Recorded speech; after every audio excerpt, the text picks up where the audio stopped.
안녕하세요, 공군입니다. 이번 시간에는 카라반을 구입하는데 고려해야 되는 사항에 대해서 알려드리도록 하겠습니다. 먼저 본론에 들어가기 전에 카라반 급에 대해서 한번 설명을 드리려고 하는데요. 카라반을 조금이라도 알아보신 분들은 급을 한번 들어보셨을 거예요. 그 급이 뭐냐면은 300급, 400급, 500급, 이제 600급 이렇게 이제 나눠지는데, 숫자로 나눠지는데 카라반 크기를 나타내는 말입니다. 카라반마다 100% 다 적용이 되는 건 아니지만은 유럽식 카라반 기준으로 적용이 되는데, 실내 공간의 길이를 기준으로 3m급이면은 300, 4m급이면 400 이런 식으로 이제 가는 거고요. 자동차로 마찬가지로 2.0은 2000cc, 3.0은 3000cc 이런 식으로 나눠지는데, 카라반도 마찬가지입니다. 미국식은 피트로 구분이 되고 유럽식만 이렇게 세 자릿수의 숫자로 구분이 됩니다. 그런 이제 본론으로 들어가서 고려해야 되는 사항에 대해서 알려드리겠습니다. 먼저 목적입니다. 처음에 카라반을 구매를 하는데 목적이 무엇이냐가 가장 중요한데요. 그 목적에 따라서 카라반의 선택 방향이 정해집니다.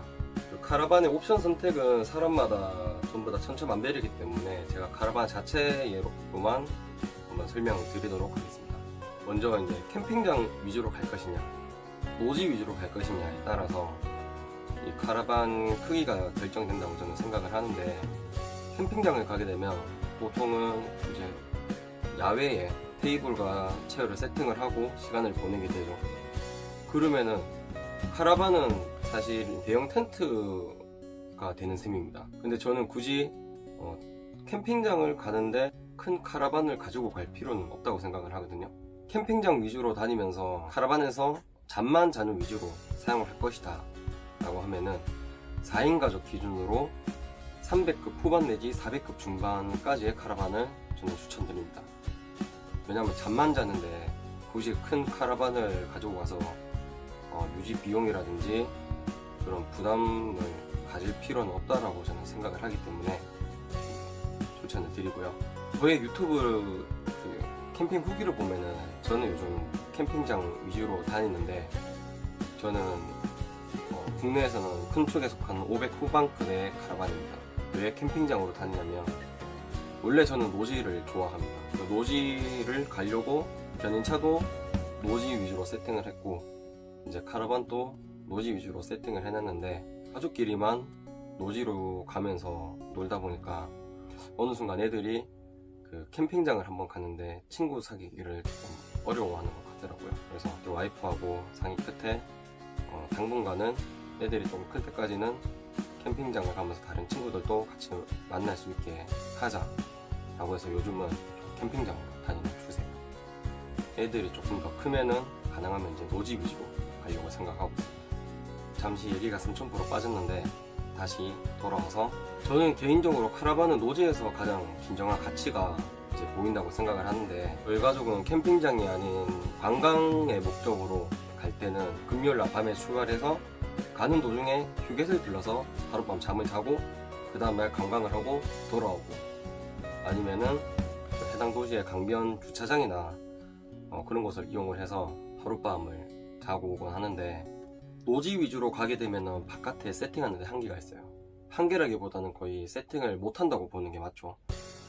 그럴 때는 카라반 안에서 생활을 대부분 하게 됩니다. 그렇게 되면 저도 이제 400급 중반 카라반을 썼을 때가 있었는데 아무래도 한계가 있더라고요. 짐을 놔두는 공간이라든지 안에서 씻고 자고 밥 먹고 옷도 갈아입고 여러 가지 생활을 하다 보니까 한계가 있더라고요. 노지 위주로 가서 카라반 안에서 생활을 하시겠다라는 분들은 개인적으로 400 후반에서 500급 이상의 카라반을 추천드립니다.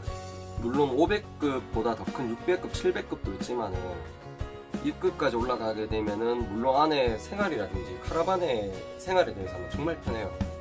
저 써보진 않았지만은 이렇게 구경 가보면은 이런 점들이 훨씬 더 편하겠구나 라는 게 딱 보이는데, 문제는 이제 견인을 할 때라든지 노지를 갈 때 들어가는 제약이라든지 운전의 피로도라든지 이런 것들이 없는 게 있으면 잃는 것도 있기 때문에, 그런 부분들을 생각을 하면은 400 후반에서 500급이 가장 합리적이지 않나 싶습니다.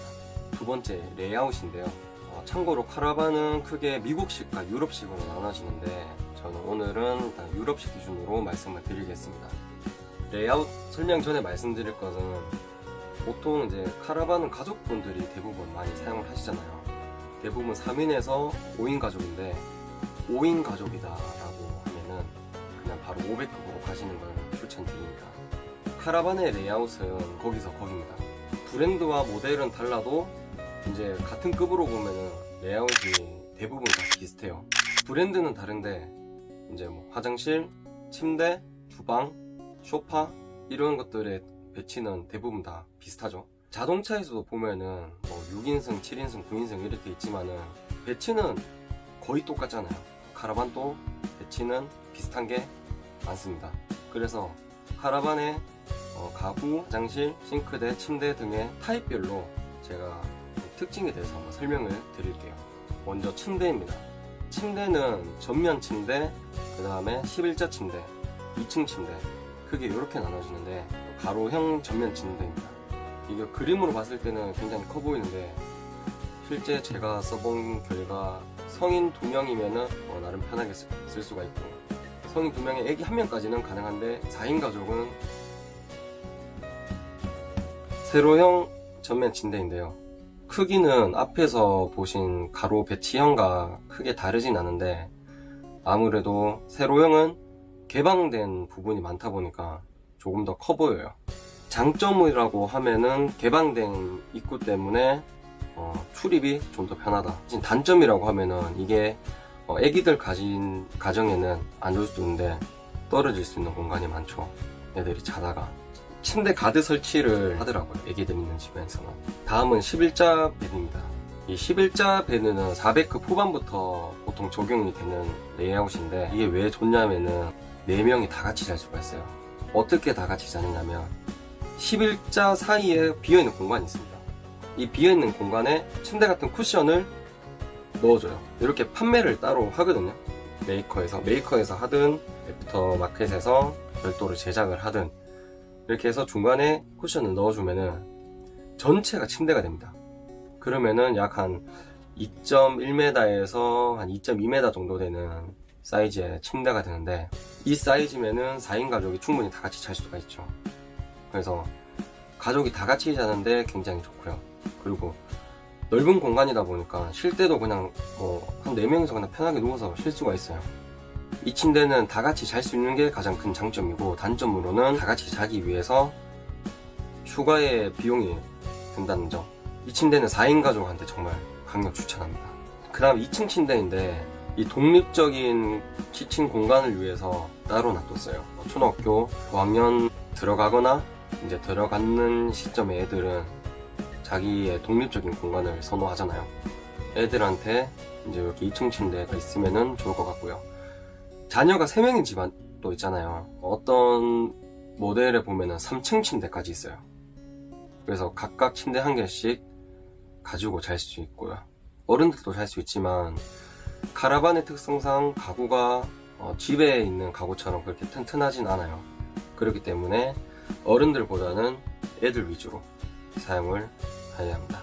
다음은 화장실하고 샤워실인데 화장실이 카라반 가운데에 배치된 카라반이 있습니다. 이런 화장실은 거의 대부분 화장실 기능만 하고 좁기 때문에 샤워실의 기능은 대부분 처음부터 안 달고 나와요. 그래서 만약에 샤워를 하고 싶다라고 하면은 별도의 개조를 해줘야 돼요. 개조라고 하면은 샤워 수전을 샤워기가 있는 수전을 바꾸고 카라반 가구 틈에 이제 물이 안 스며들도록 실리콘 작업을 다 해줘야 되고요. 이 화장실은 화장실로만 사용할 때는 괜찮다. 샤워실을 사용하려면은 좀 많이 불편하다.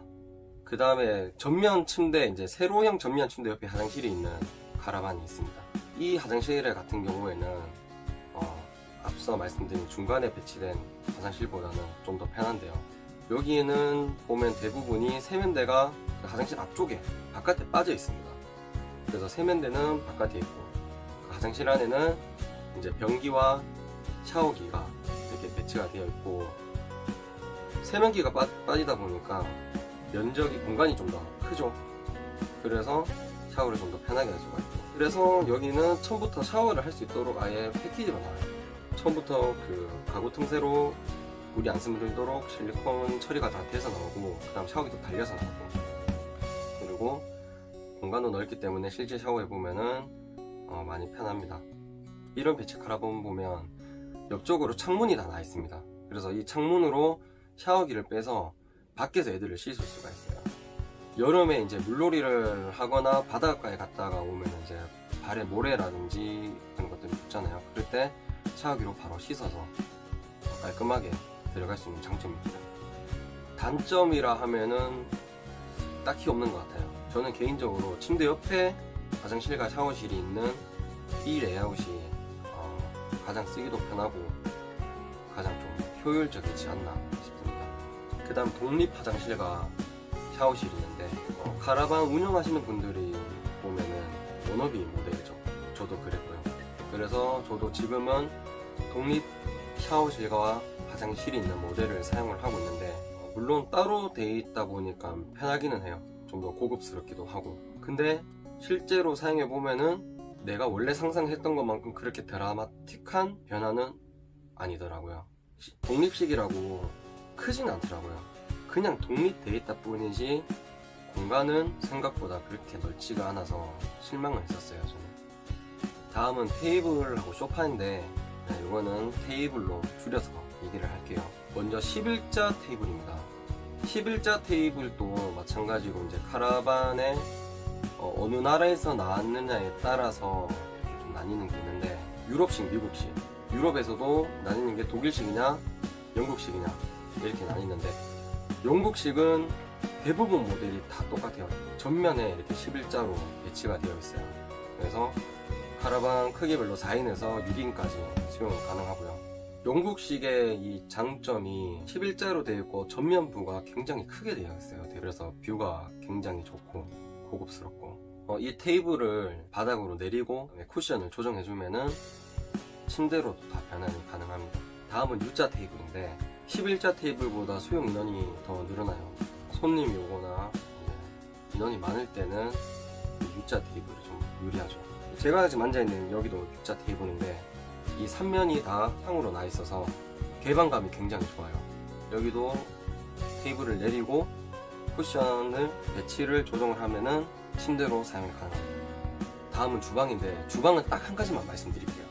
캠핑장을 주로 가시는 분들은 상관없어요. 어차피 캠핑장에서 시사장이 따로 있고 조리할 수 있는 공간이 따로 있으니까 상관이 없는데, 캠핑장보다는 노지 위주로 가시는 분들 있잖아요. 이런 분들은 꼭 주방이 큰 거를 사셔야 됩니다. 카라반을 보시면은 그냥 이제 전시된 거를 보러 가시면은 주방 보면은 가스레인지 있고 싱크대 있고 뭐 냉장고 있고, 그러면은 음식물을 보관해서 설거지도 할 수 있겠네 뭐 이렇게 생각할 수도 있는데, 조리 공간이 없어요. 그래서 실제로 조리를 하려고 보면은 공간이 너무 없어서 많이 불편해요. 노지 위주로 가신다고 하면은 꼭 조리 공간이 확보가 되어 있는지 유념하셔야 됩니다. 지금까지 구역별로 이렇게 설명을 드렸는데, 꼭 말씀드리고 싶은 게 한 가지가 있어요. 앞에 말씀드렸던 주방을 볼 때와 비슷한데, 카라반을 그냥 이렇게 뭐 있고 하니까 있을 건 다 있네, 이게 아니라 있을 건 다 있는데 이거를 우리 가족이 어떻게 쓸지를 시뮬레이션을 한번 해봐야 돼요. 가장 큰 게 뭐냐면은, 아까 주방에서는 제가 말씀드렸죠. 조리를 어떻게 할 것이고 설거지는 어떻게 할 것이고, 마찬가지로 카라반에 왔을 때 잠은 누가 어디서 잘 것이고, 짐은 어디 놔둘 것이고, 그릇은 어디 놔둘 것이며, 테이블은, 체어는, 이런 것들을 어디 놔둘지를 다 보셔야 돼요. 제일 불편한 게 그걸 직접 해보니까, 애들 짐이 많잖아요. 보면은 어른들이야 옷 몇 가지만 가져가면 되는데, 애들은 많이 챙기더라고요.